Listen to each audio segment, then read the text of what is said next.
Bonjour, c'est Mive, la Grande Royale, artiste, musicienne engagée, journaliste engagée et activiste. Parlons de Vital Kamerhe. Il demande la libération provisoire à 2 reprises et les juges le lui refusent. On admet que le juge a le droit d'octroyer la liberté provisoire à qui le veut ou la liberté conditionnelle à qui il le veut, comme il le veut, à tous les pouvoirs judiciaires qui lui sont octroyés. Oui, c'est vrai.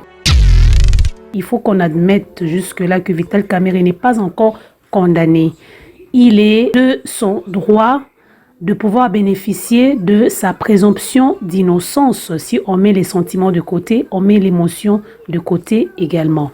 On parle de multiples détournements de fonds avec une liste très longue de personnes derrière cela. Oui, il faut d'abord qu'il passe devant les barreaux, il faut qu'il soit jugé et qu'on puisse porter un jugement sur lui. Tant que cela n'est pas encore fait, il devrait bénéficier de sa présomption d'innocence. Et même s'il doit demander la libération conditionnelle, les juges doivent revoir sa demande d'une manière juste.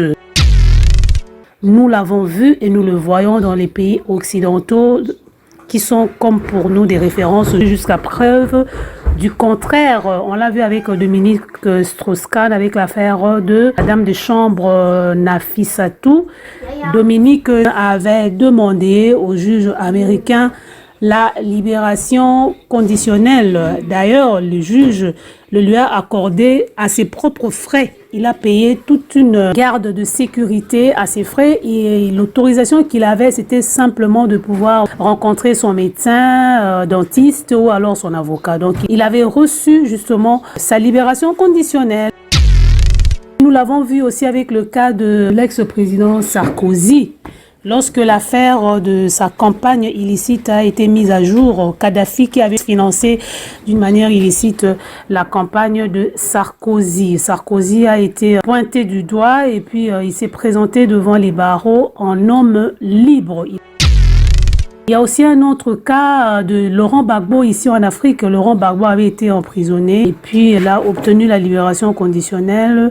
Il s'est présenté devant les barreaux en homme libre.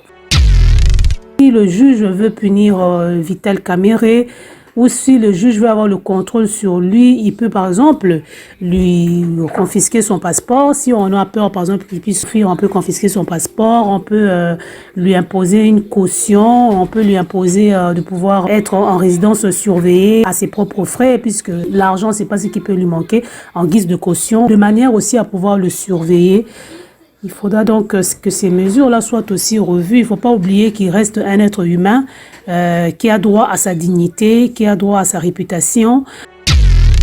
Le fait de lui refuser la libération conditionnelle, ça peut paraître aussi comme une sorte de punition, une sorte d'humiliation, une sorte de règlement de compte, ce qui ne sera pas juste pour un état de droit que tout le monde rêve et que tout le monde est en train de prôner. On se retrouve la prochaine fois. C'était Mive, la Grande Royale, dans Mive Groupe Le Rocher. Restez branchés sur notre chaîne. Vous avez des commentaires? Vous voulez un débat? Nous sommes très ouverts à ça. Vous pouvez mettre vos commentaires, partager la vidéo, demander des débats contradictoires. Notre plateforme est très ouverte à ça. Vous pouvez aussi nous suivre sur notre page Mive Groupe Le Rocher. À la prochaine.